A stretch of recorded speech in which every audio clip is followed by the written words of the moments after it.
WIDR Kalamazoo. Welcome back to another episode of The Doghouse. Yeah, welcome guys. We're the same dogs as usual. I'm Con. This is Mads. and we have a special guest. Yeah, hello, I'm Ryan. Yeah. And Special dog. special The dog. special dog in the house. All right, I was gonna do the who let the dogs in song, but I can't do that. No. We don't have any licensing. Yeah, No, cut I that cannot real let- quick. Our topic for today is it's a cerebral one. It's one that makes you think. It's what is art? What is art? And I'm going to start off by not talking about art. Did you know that like the first podcast we came back, I didn't tell people that I graduated. They didn't know that. You're still here, but I'm graduated. Yeah, the only way we're allowed to do this is because I'm still here and Con's technically Yeah. my guest. God bless you and your schooling, I'm a man. host guest. Yeah.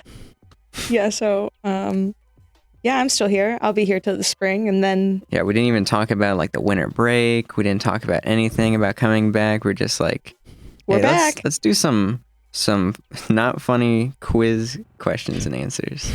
Yeah. Sorry about that, guys. Yeah, you're apologizing when I did it. What's art, man? What is art? I think I'm still trying to figure it out. Yeah. And I feel like I learn more and more about what art is every day. Ooh, That's a mhm. good way to start it. For me personally, What have you found so far? art is practice. Anything that you can practice Mm. and like learn all of the nuances of is art.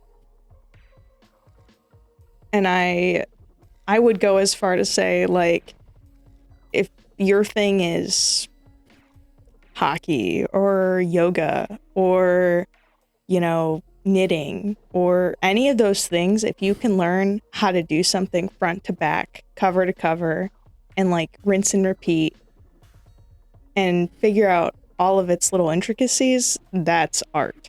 Well, that's what they do actually for like college degrees. They have it as like a BA is a Bachelor of Arts, or like an associates of arts. Mhm. So it's already taking everything that you're learning about and practicing as an art form in some way. Mhm. And if you're a college student and you're learning about art itself, like paintings and stuff, they denote that as fine art. So they distinct it that way. So it's all really, art, I guess. And art in a sense, because it's a craft everyone's learning in their specific like nature, you know? Mhm.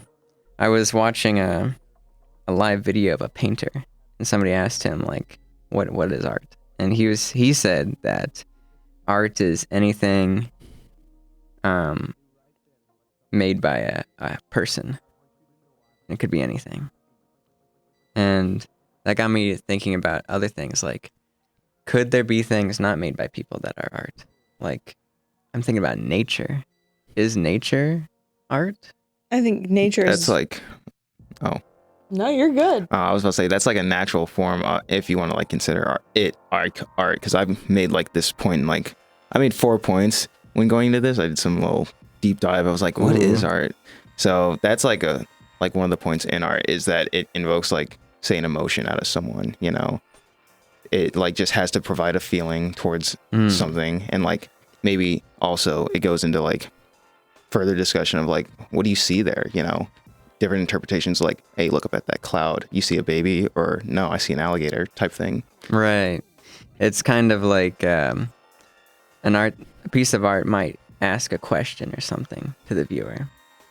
And I also think like art can also give you an answer. Like maybe it doesn't give you a question, just like, boom, here's a thing. And I'm pretty crazy with my definition. I think anything is art. It doesn't have to mean anything. It doesn't have to be a question. It doesn't even have to be made thinking, oh, it's art. I think everything's art. And you can probe my brain about that if you want.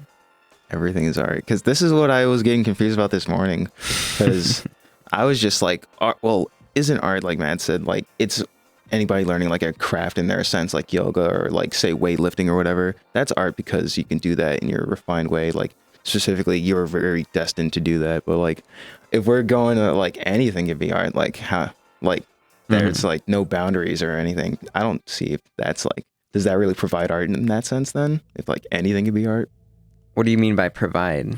Like, I feel like when you say art, it's like something that can be physically perceived and stuff.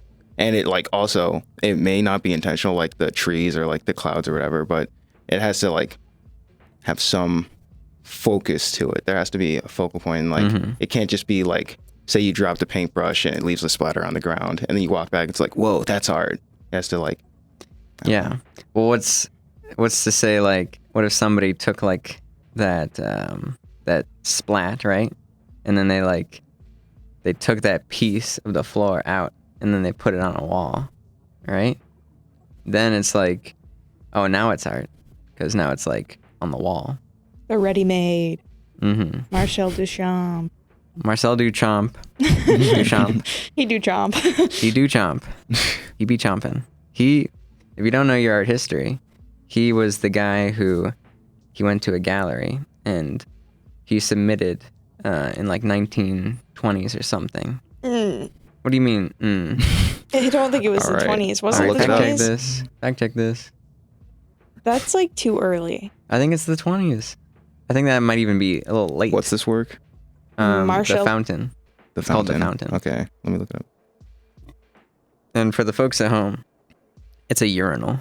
It's a urinal that he put in a gallery, and he signed it R.Mutt. 1917. Ooh, I even thought it was a little later than I thought. Boom. Okay, fine. This is a live fact You live checking. another day, Con. If you don't know, 1 in 3 things I say are false and not true. And that's 1 in why I 3. have to question it. Yeah. But that means 2 of the things I say are true. So I provide some benefit to this podcast. Anyways, So, he put a fountain, this fountain, it's a urinal in a gallery. And it brought up lots of questions to people. They're like, this is the first time anybody's done this. And people are like, that's not art. It's a urinal. He just put a urinal in a gallery. But then you also think about it like, somebody had to design that urinal though. Like, anything around you that's not like from nature, somebody had to put time into drawing it up, designing it, creating it, and like getting it to exist in the world. So what is the difference between that, like somebody made this toilet, they drew it and made all these concepts for it, but that's not art because it's not in a gallery. I think it's interesting too, because that leads into the sort of art jobs that are kind of available today are all more manufactured idea sort of situations, which, I mean, it's just not as likely that as an artist, you're going to be able to go out and just make art all the time. You have to be writing grants all the time and get an MFA and do all these things. And like, these are all things I'm prepared to do. But I also know that I'm going to have a graphic design job or a product job or like something where I can use, this creative brain that I know that I have to like make money in a way. So it's interesting too, like what is art today? And, That's very true. And how has that evolved over time? And is that like good, bad, ugly? There's definitely been like a commodification of art in a sense that there are these artists out there who are really commercializing their art pieces. And what I mean by that is like they might have like a couple, exciting things early on in their career, and then they turn it into a product to copy and sell to en masse to people in a very digestible way. And there's like examples of that. I think low-key what happened to Keith Haring after he died. He was a very young artist when he died, and he made some wonderful comic-based artwork. But since his death, his estate has kind of marketed his art onto like clothing and socks and different things that you can buy. And it's like, it feels so hollow to do that, you know? Even though it's like, you know, letting people appreciate his artwork, it's also like, you know, turning him into a dollar amount and making money off of it, even though he's not around. And there's lots of artists who do that while they're still around, of course. Yeah. I think with that goes into like a good point in a way of like art can be like intentional, and like if like in that sense that like in the big world of fine arts, let's say like a gallery setting, you put that in a gallery, that's not really art because there's no hard intention behind that except to like, let me just sell this quick and make a profit. I feel like real art like that you want to present and that really has like a dialogue behind it has to have like a good intention behind it, like an actual like you want to make this thing and put it out there for people to perceive. And it has to have like, and to that, it has to have some sort of niche that it's like falling into, whether it's a certain style that you possess or maybe like a color palette or a medium specific that our people are heavily interested in or is, you know, illuminating to the eye. You know, it has to be kind of special in some way, which is also kind of cool in this kind of, you know, commodified world that you're talking about. We have to have this sort of specialness. Right. It's, I don't know. I always think about it like, what do I want to do with my art? And it's always like double side where like, oh, I really love making these things and I want like lots of people to appreciate it, you know? But does that like detract from what I could be doing in a way? Like if I make a painting that can only be viewed like in the gallery space, you know, obviously you could take a picture of it, but it's a lot different than like, say, if I made a bunch of t-shirts that people could buy and like show their appreciation or something like that, or they like my design or something. That's a lot different. But I don't know. It's kind of more intimate in a way. True. Like, we're all printmakers here, which is kind of interesting because printmaking talks about that commodity of having, being able to print multiples and disperse them and kind of also be able to sell things at like a lower price that more people can enjoy.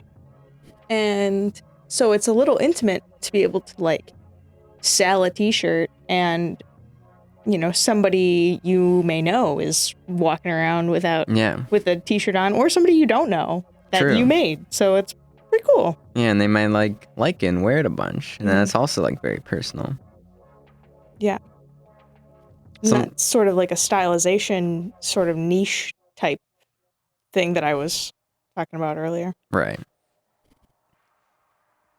And something else I was thinking about was like what is like is there like an issue with this conversation where like maybe because we're all artists it's kind of hard to digest? Because I was worrying about this too. I was like, are we going to be using like language that might be hard for the common person to understand? Because there's lots of people who don't consume art or know what we're talking about. The way it started off pretty good with Mads being like, art is like anything someone practices and like gets good at. And so it's like yoga, like just training in any sort of capacity. That was a good way to start and like understanding like, oh, what I'm doing right now could be considered art, you know? Yeah.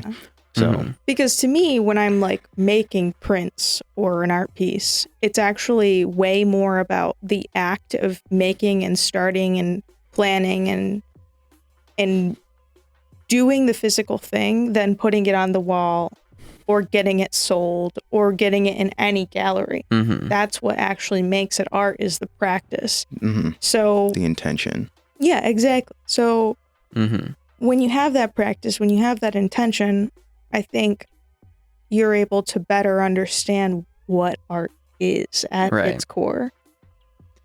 And now, like, I think my definition has changed slightly through this conversation. That's so good. What's your epiphany? I think that art is art if you want it to be art.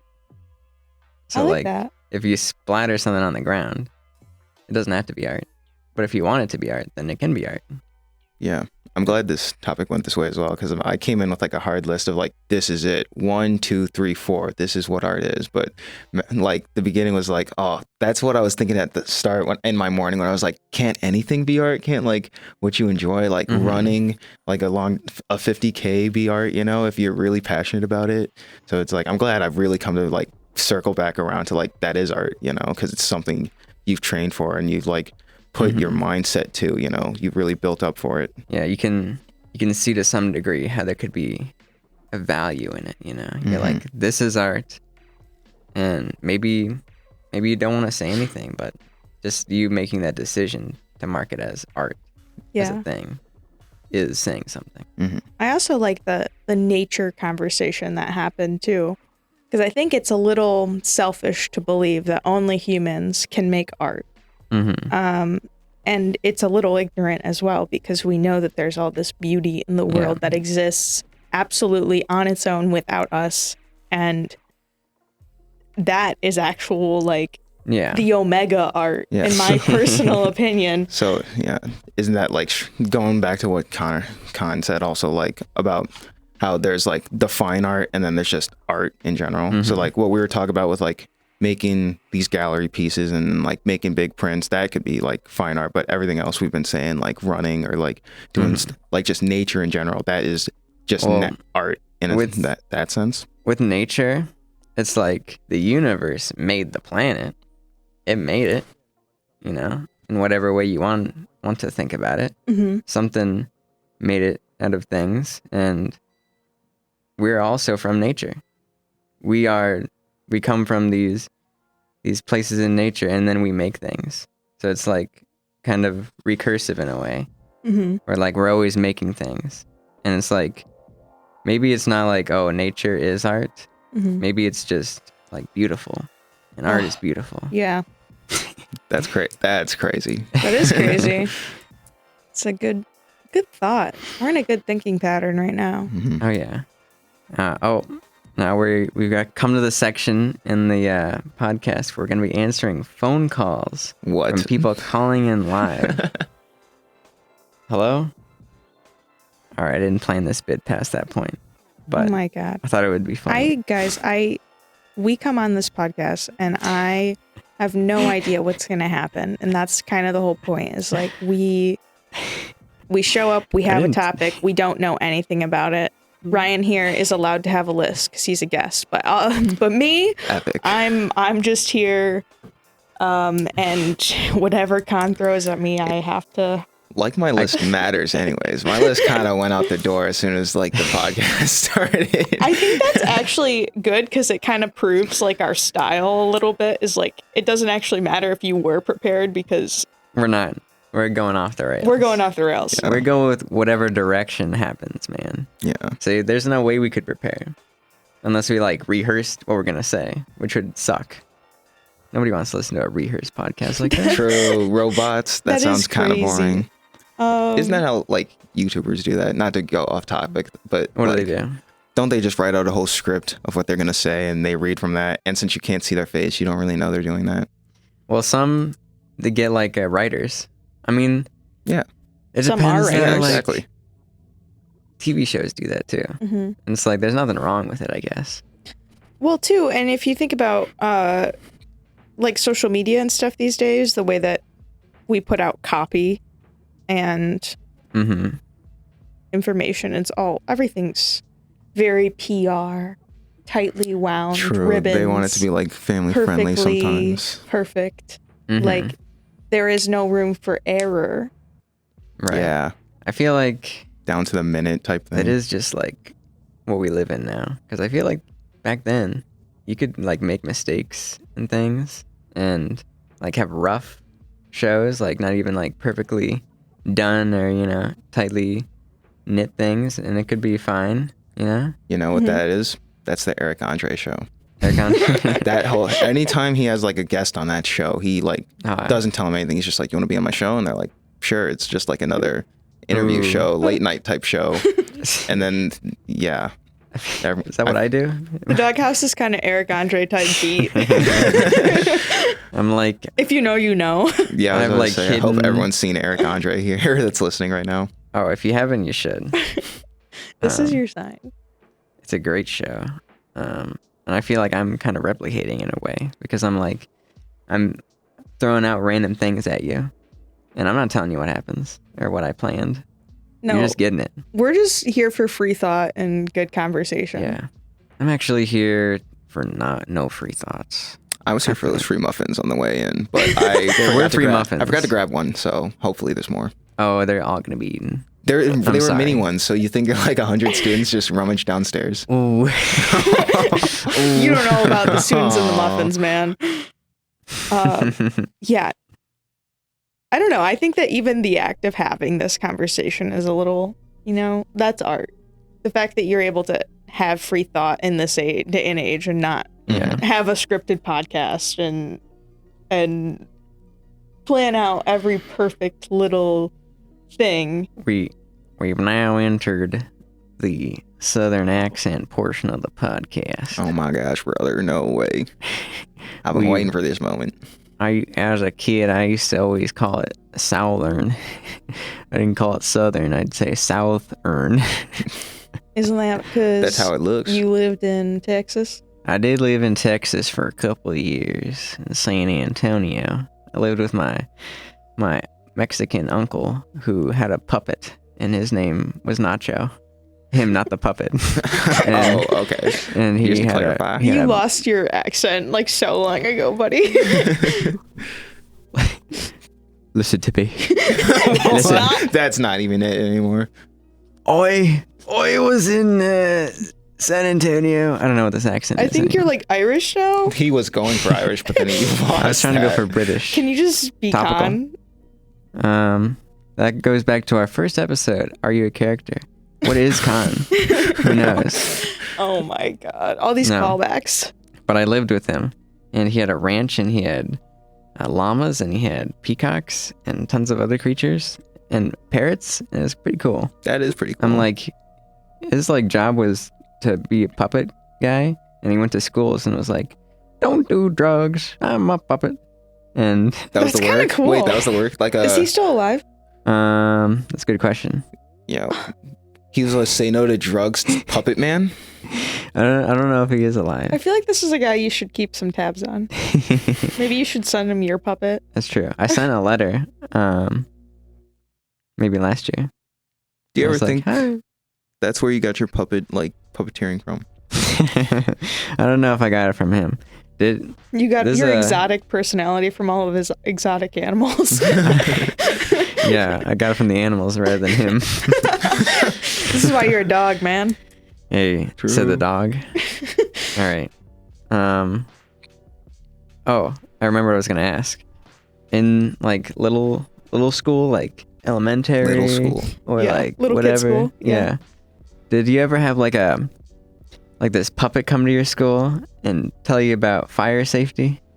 Did No, you ever this is have just that? your puppy. Where This is are just your you- school. Where are you going to school? I went to a school and they had this big set in the gym, and there was this puppet who did like this whole fireman Was thing. he a giant puppet or you're talking like a small puppeteer type thing? Like a small puppeteer, but the house was big, and he'd go from room to room, and he'd talk about the safety of being safe around fire. I think a fireman just came to our school and was like, Yeah, hey, that's what guys, most schools stack, drop, did. and roll. This is crazy to me because this happened I don't know, 4 times, 4 years in a row or Which something. is stop, drop, and roll even right? Because Yes. It is, yes. But Yes. if I'm We in a can't- fire, if I'm in the fire, why would I stop you don't. there? Why Well, wouldn't you I? get out the fire. Okay, good. Why wouldn't you stop? Stop, drop, and roll is in case a fire is What are you on saying? you. Exactly. But if I'm inside, engulfed in a fire, why would I stay by the fire? Yeah, why would you? You don't do it if your whole house is on fire. Don't This roll is the in point the we're trying to get at. You firehouse. don't- This has nothing to do with art. This is okay. This is art. It is important though. It is good to know fire safety, yes. And we can't be telling our viewers to not stop, drop, and roll. We can't be. don't listen to We this can't be advice here. doing that. Stop, drop, and roll is There's the safe enough misinformation I out protocol to was there. do. just being curious if that was still. It's been a long time since I've had this Stop, conversation. drop, and roll outside of a fire. Okay. Yes. There's enough misinformation out there with these podcasts, folks. Got it. I got it. I'll stop, drop, and But- roll. It's actually not always true. if you have an accelerant on you, which is just like a fuel, if you have like ethanol on you that's burning or some type of flammable liquid, you shouldn't stop, drop, and roll because it's still on you. It's going to burn on you until it runs out of the fuel. That's how it works. So take that off That first. sounds miserable. Yeah. So what do you do in that The case? best case is you need to find a body of water or find some type of thing to put you out, like a fire extinguisher. Otherwise, it's going to be tough.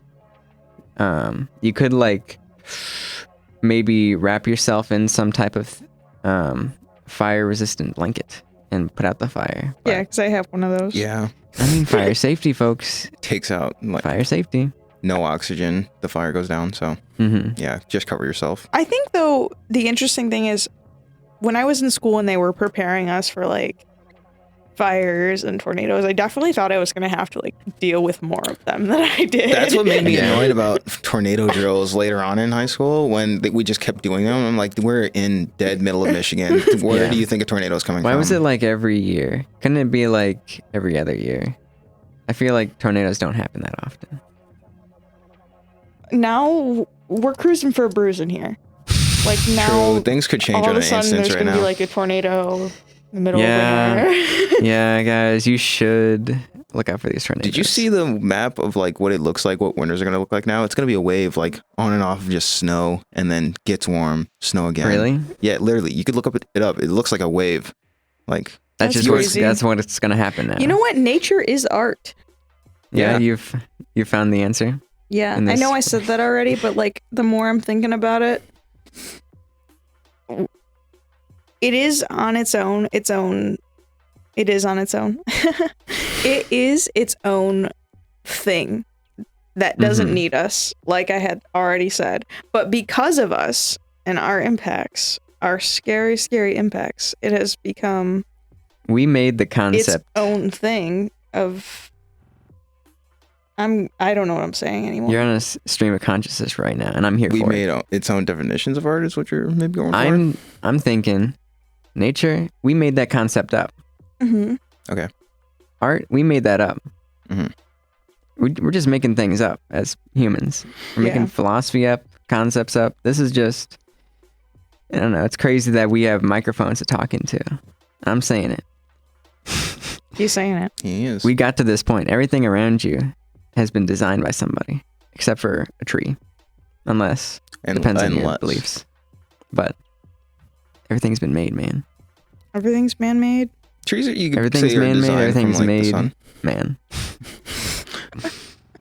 All right.